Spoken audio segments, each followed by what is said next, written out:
Suddenly, Mishio stops trembling and lowers his sword. Shin asks why that man stopped all of a sudden and if he is scared. Amano and Marayama start grinning, and Marayama pats Mishio on the shoulder and says, "Let's get started, Amano." Amano says, "Sure." Then they start obliterating the small soldiers. Shin is furious and about to attack them, but Kim stops her by grabbing her shoulder and telling her to look. A small soldier is wearing armor and is holding a sword in his hand. Shin says that the little person seems different, and Kim says they are not all weak just because they are small. The little soldier jumps on Amano's axe and attacks his arm. He starts bleeding and punches the little soldier down. The rest of the little soldiers say that the catastrophe is bleeding and they can take them down. They start attacking again with all of their might. Some soldiers are climbing on Marayama, and he says they get lost in puny insects. Shin says the little soldiers might have a chance at winning after all. The system notifies that the little constellation of the little planet is cheering for the incarnation Gelenium, and the little constellation of the little planet has gifted 10 coins to the incarnation Gelenium. A soldier is helping Gelenium stand up. At the same time, the Dakibai appears again and says that this is turning out quite interesting. It is the little hope they have that makes their story even more touching. That being said, he will now remove some penalties that the catastrophes had been under. He says those people who have chosen the way of the catastrophe can now use additional buffs, so please refer to their stat windows. The system notifies them that the contract of plausibility binding the catastrophes has been partly removed. Amano and Marayama start grinning while Amano asks if this could get any better. They have just made things boring for them. The system notifies that the catastrophes can now be in tune with their supporting constellations to a greater level. The fines that may occur due to plausibility errors will be covered by the star stream. There are torn limbs and dead bodies of the little soldiers everywhere. The system notifies that a few constellations are happy with the massacre that's taking place. The system notifies that the little constellation of the little planet is in tremendous pain, and a minority of constellations want to see the limbs of the insolent incarnation, Gelenium, torn apart from his body. Amano is holding Gelenium in his hand. He starts laughing and says if that's what they want, then he will tear his limbs apart. He starts pulling his arm, and Gelenium starts screaming. The system notifies that the constellation of the little planet is writhing in pain, begging for them to stop. Shin clenches her teeth and tells Kim that she can't let them get away with this. Kim tells her that if they end up fighting with them, then the scenario will become much harder. She says that they can still clear it though. Kim is surprised to hear that and says that is right. Shin says that she will do it.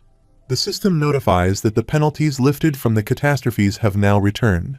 Amano asks if the buff has ended just now. Suddenly, there's a blast behind them, and Gelenium slips out of Amano's grasp. He asks what the hell was that just now and who's there. Kim moves at incredible speed and grabs Gelenium. The system notifies Kim that the star stream has detected an anomaly in his actions, and there's a warning for Kim to take caution and not to make enemies of fellow catastrophes. Kim puts Gelenium down as he looks in pain and starts coughing. The system notifies Kim that the little constellation of the little planet has noticed his presence and is looking at him with a pitiful look. The system notifies Kim that the little planet's constellation is expecting a show of compassion from him. The system notifies that the constellation of the little planet has become hopeful because of his appearance and has gifted him 10 coins. Kim returns the 10 coins gifted to him and tells the constellation that if he indeed cares about his planet, then don't ever do that again, if they don't want their planet to fall prey to their stories. The little constellation of the little planet is flustered and blushes. The system warns Kim again to take caution not to make enemies of the catastrophes. Kim brings out an invisibility cloak and starts wearing it. Shin pulls out a dagger and tells Kim that she will do it this time. She says that she can take on both of them. Kim thinks that if he kills them now, then he will be put under a penalty that might end up ruining his plans for the scenario.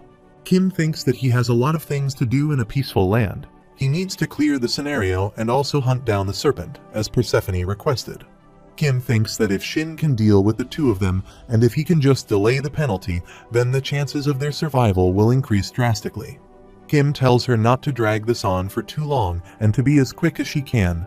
Shin nods her head and says leave it to her. She starts running towards the catastrophes and cuts them both. Amano asks who is that. Shin is furious as she glares at them. Amano looks at Shin and says that it is just a kid he has never seen before. He asks if she is from the Korean Dome. Marayama says that he has heard that people from Korea might be joining them, and he guesses it is true. Shin is silently looking at them. Kim is standing near her, wearing the cloak of invisibility. He thinks that Shin doesn't have interpretation skills. She mustn't understand them since they are speaking in Japanese. Marayama tells Shin to move aside, and Amano tells her that they don't need to fight each other. Shin isn't replying to them, and she's holding a dagger in her hand. Amano says this isn't good. They were in the middle of a bounty scenario, and his supporting constellation was telling him to just get rid of her. Amano and Marayama look at each other and say maybe it won't be too difficult since there are two of them and Korea has only just joined the scenario. They ask Shin if she has forgotten who joined from their side in the first and second group. Kim thinks that the early starters were the White Demon King Izumi Hiroki and his men, and no matter what country it was, the top participants always arrived first. The little soldiers look up at Shin, and they wonder what is going on. The little constellation of the little planet is moved by the incarnation Shin, and she has gifted 10 coins to Shin. The system notifies that Shin has unlocked a new possibility in the scenario. A select few constellations have evaluated the incarnation Shin positively, and a select few constellations have started cheering for the incarnation Shin. The Dakibai says that the incarnations from Japan seem to believe that they might be at a disadvantage, but do they really think that's the case? Amano says that, come to think of it, she was the one who attacked them first. Marayama says that she doesn't seem to be aware of the penalties in place right now. He says whether it's Japan or Korea, all the people who entered first must be idiots. A fire starts burning on his hands, and Amano is wielding his axe. He tells Shin that they're not going to go easy on her just because she's a little kid. Amano attacks Shin using his axe. She jumps to avoid the attack, and Marayama attacks her in the air using his fire and says that she can't keep running. Shin pulls herself to the forest using a rope, leaving everyone surprised. Kim thinks that it is a spider web and that the dagger and rope mean that Sangha must have trained her a little. Amano and Marayama start looking for her. Kim activates the skill character profile, and the system notifies that it is activating the character summary instead. Kim says that the one with red hair is Marayama Kanishi, his supporting constellation is a fox with 2 tails, and his personal attribute is an attention seeker, and the other one with an axe is Amano Goro. His supporting constellation is 100-years-old turtles, and his personal attributes are strong and bald. Kim thinks that the sum of their overall stats seems to be above average, but they are still no match for Shin. What worries him is their supporting constellations. Kim thinks that if they are part of Japan's third wave of participants, then they are probably not a force to be reckoned with, but most of Japan's powerful incarnations have either a samurai or a swordsman as their supporting constellation, but both of them have monsters of fable as supporting constellation. Amano and Marayama are looking for Shin in the forest. The system notifies them that the constellation Fox with 2 tails is displeased with the current display of hypocrisy, and the constellation who used to be monsters is expressing their hostility against the incarnation Shin. Suddenly, Shin starts slashing them from all sides. Amano is angry and asks where she is, while Marayama tells him not to lose his cool and that he will take care of her.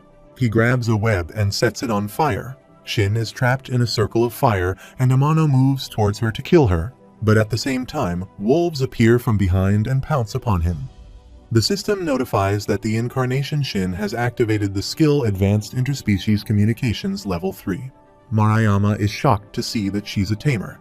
The system notifies that a few constellations are impressed by how composed the incarnation Shin was.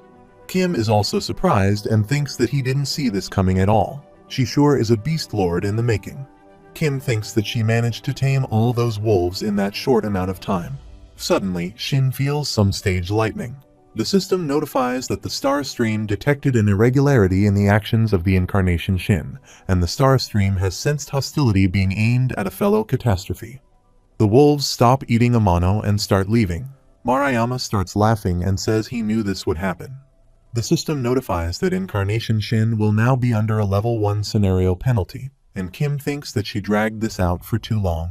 The system notifies that the incarnation Shin's total body mass has decreased, and her overall stats have decreased. Marayama attacks Shin using his fire, and Kim jumps in front and takes the attack. He thinks that he should jump in and finish this. Shin shouts at Kim to let her be the one to finish this. Kim wonders what is driving this child to do such a thing. The system notifies that Shin will now be under a level 2 scenario penalty. Kim thinks that one thing he knows for sure is that this is her battle, and she needs to fight it alone. Shin picks up her dagger and starts charging towards Marayama. She jumps in the air, launches herself at Marayama, and cuts his back. Marayama starts bleeding and says that she'll regret this. The system notifies that the Incarnation Shin has defeated the catastrophe that has yet to be named, and Marayama falls to the ground. The system notifies that the main contributor is Shin, and she has lost all powers of a catastrophe.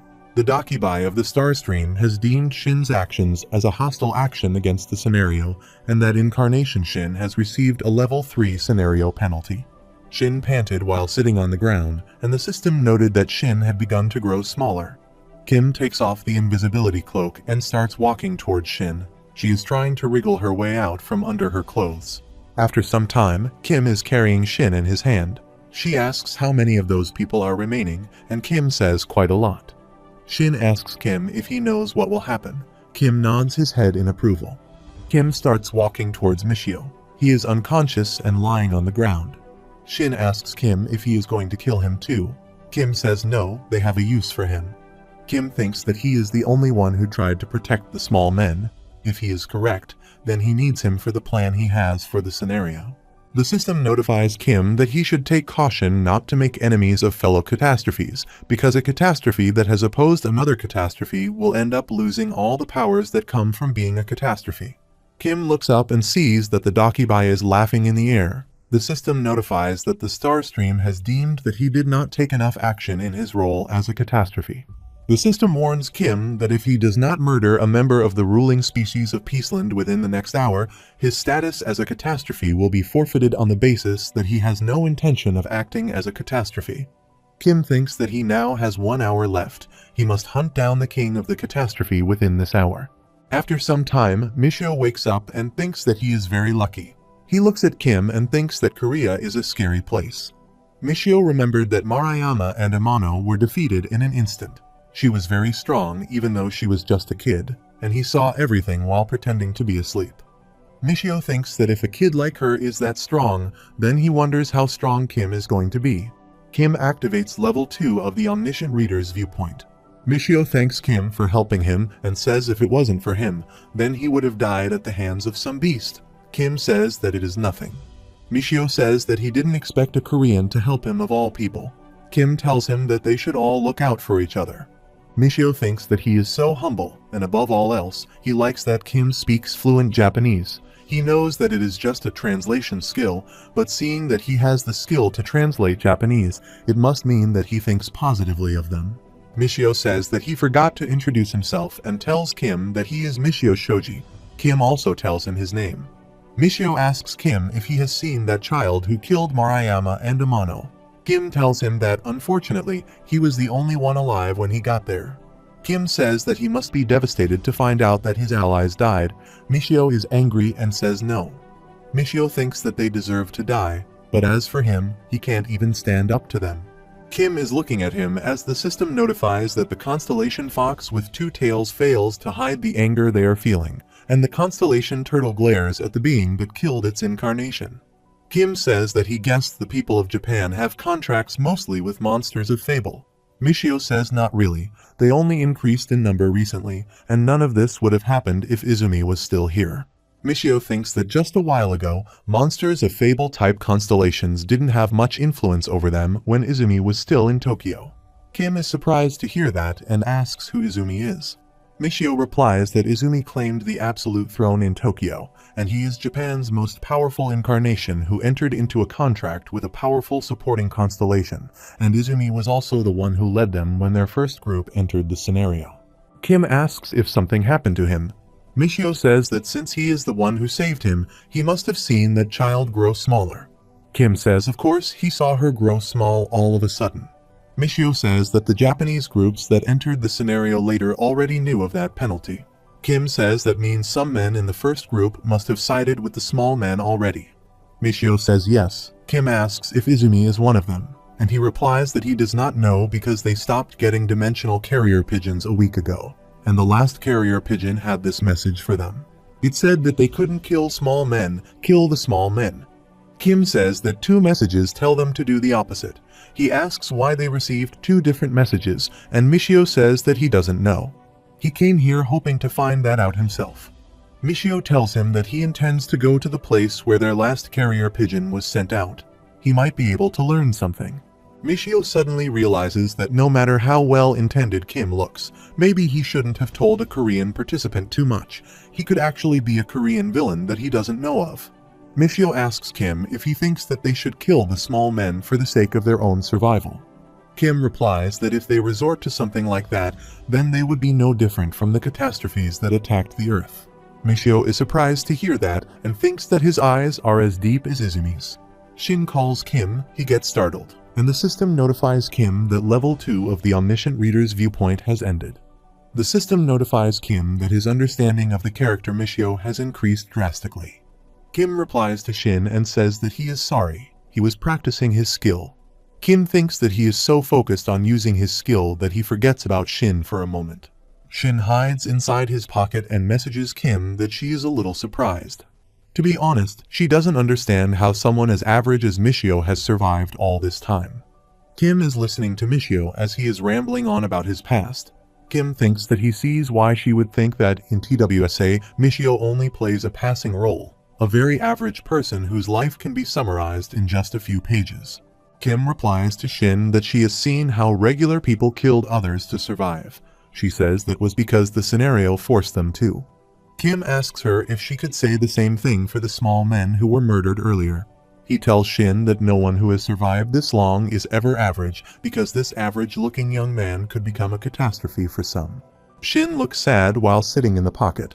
She asks Kim if she could have stopped them from becoming catastrophes if she had stopped them a little earlier.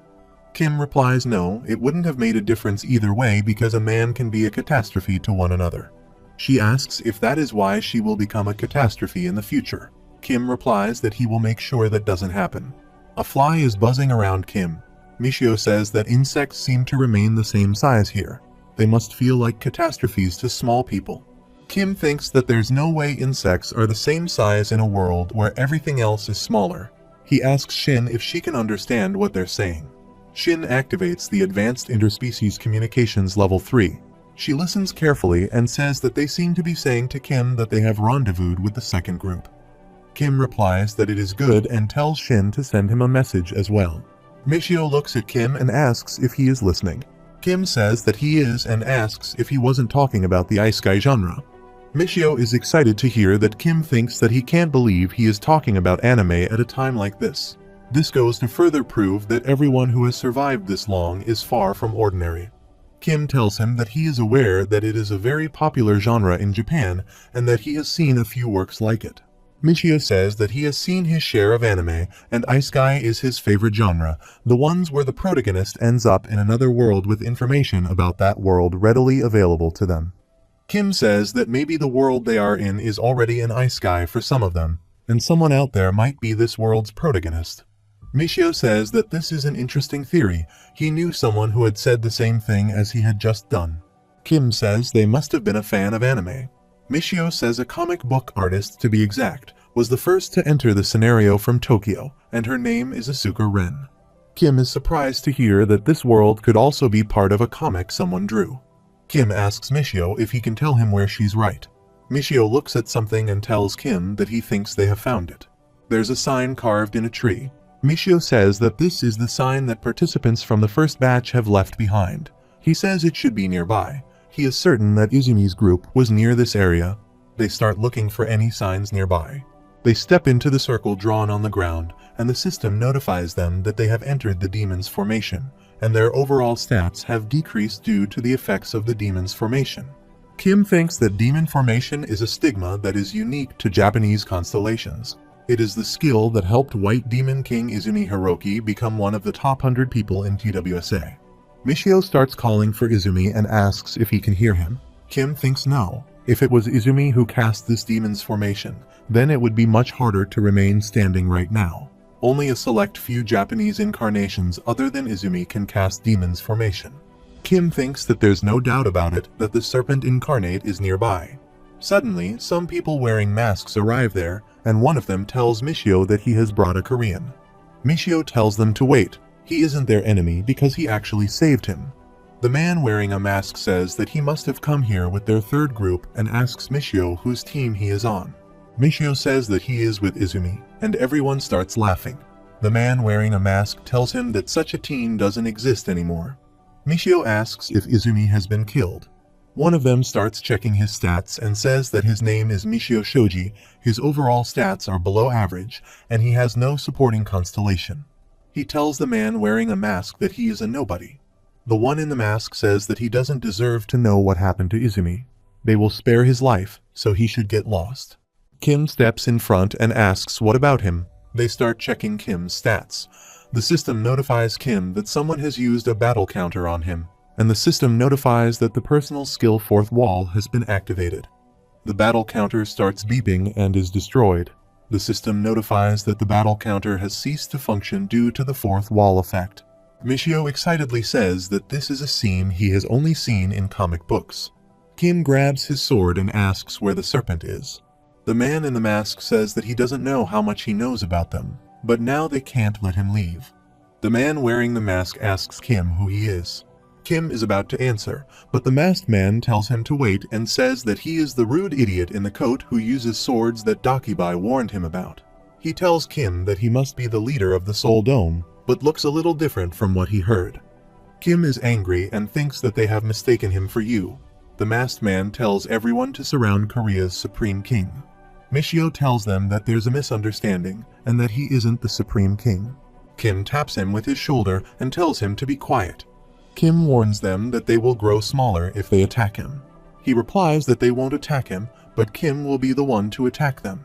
Kim asks why he would do that, and one of them says that if he doesn't, then his friends will die. Kim sees that they are holding his friends captive, and they have turned small. Lee tells Kim that he is sorry.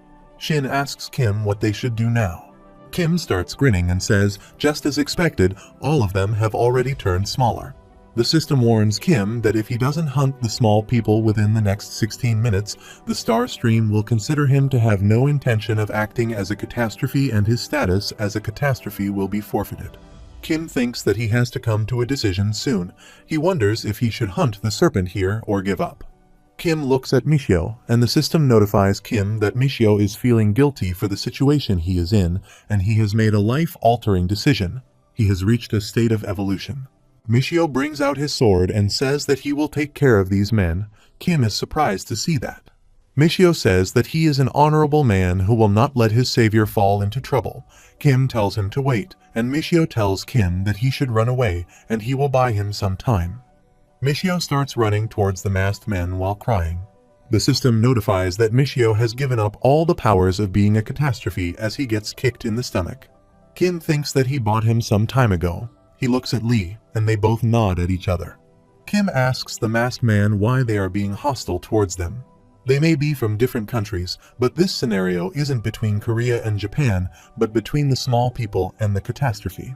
The masked man asks if he doesn't know that they were the ones who showed hostility towards them first. The participants from Korea attacked them first. Kim asks Lee if this is true. Lee says that it isn't, but they did fight to protect the small people. The masked man tells Kim that if he is going to pretend like he doesn't know anything, then just stop right there. It was a man and a woman who attacked them first. Kim wonders if he is talking about Pildu and Sion. Kim asks what they look like, and the masked man tells Kim that if he doesn't, he will start attacking them soon. Suddenly, Kim activates the personal skill bookmark number 4. The system notifies that the Way of the Wind level 8 has been activated. Kim swings his sword, and a strong gust of wind starts flowing. Kim catches his friends and tells them to hold tight. He puts Giliang in his pocket. He also picks Michio from the ground and starts running at wind speed. The system notifies that Starstream has sensed hostility being aimed at a fellow catastrophe. Kim will now be under level 1 scenario penalty, and his overall stats have been decreased. The system notifies that his total body mass has decreased slightly. The system notifies that the constellations of other continents want to see the incarnations of Japan and Korea fight each other, and Kim has been gifted 2,000 coins. Kim thinks that they want him to put on a show for them. Kim asks Jihai how they managed to get her so quickly, and she says there aren't any water bodies nearby. Kim looks at Lee and thinks that he is sure Lee was penalized because he wanted to protect the small people.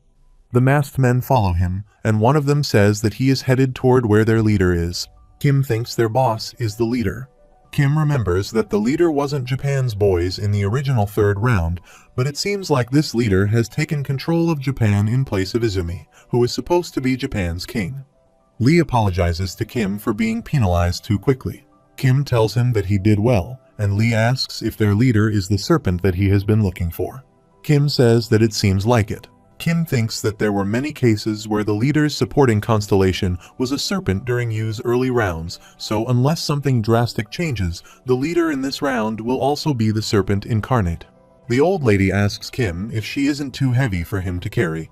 Kim tells her that she is. He thinks that is because the body mass of this old lady hasn't decreased despite her size, and that is why she is vital in his plans for the scenario. Kim sees someone sitting in the forest. He says that the forest is definitely noisy today, and he asks his men what all this commotion is. He is eating something. There's a cage on his lap, and he has a scar on his eye. Kim thinks that he must be the leader. Michio starts shouting after seeing someone and says that Asuka is alive. Asuka Ren is sitting in the cage on a pile of bones. Asuka asks Michio what he is doing here. Kim thinks that it is good. It will be even better if he can save Asuka Ren while hunting the serpent. Kim activates the personal skill character profile and looks at the leader. His name is Yamamoto Hajime, age 64. The supporting constellation is a million-year-old creature with 100 legs, and personal attributes include Heartless Tactician and Corpse Devourer. Personal skills include Close Combat Level 7, Advanced Weapon Proficiency Level 4, Kendo Level 8, Mental Fortitude Level 3, and Crowd Command Level 4. His stigmas are Demon's Formation Level 7 and Shout of Concentration Level 5. His stamina, strength, agility, and mana are at level 60. Character evaluation shows that one of Japan's largest groups possesses the stigma Demon's Formation, which applies heavy penalties against human targets. It is recommended that they don't fight against him, unless he wants all monster-type constellations to turn their backs on him. Kim is shocked to see that his supporting constellation is not a serpent. Kim wonders what is going on, and if something went wrong during this round. Yamamoto tells Kim that he withstood the effects of the Demon's Formation, even as a mere human, so he shouldn't take him too lightly. Kim asks him where the serpent is, and Kim tells him that he is a centipede. Kim looks at Yamamoto and remembers that 1,000,000-years-old creatures with 100 legs, just like turtles who lived 1,800 years, can go on to become a constellation. A 1,000,000-year-old centipede can also become one. It is a sacred being that transcended its species through numerous fables and molting to become a constellation. It's not strange for a sacred being such as this to have a high-level skill like Demon's Formation. Kim realizes that this place is also affected by Demon Formation. Kim thinks that no matter how strong Yamamoto is, there's no way that the White Demon King Izumi Hiroki would lose to someone like that. The system notifies Kim that his movement has been slowed due to the Demon's Formation effect, and his mental fortitude has also decreased. Kim wonders what is going on in Japan during this round. Kim tells Yamamoto that there is no way someone like him would be able to lead a Japanese group. Yamamoto replies that he is the current king of Japan and glares at Kim. The system notifies Kim that the catastrophe's plausibility has increased due to the scenario buff, and the constellation begins to wield a portion of his true power.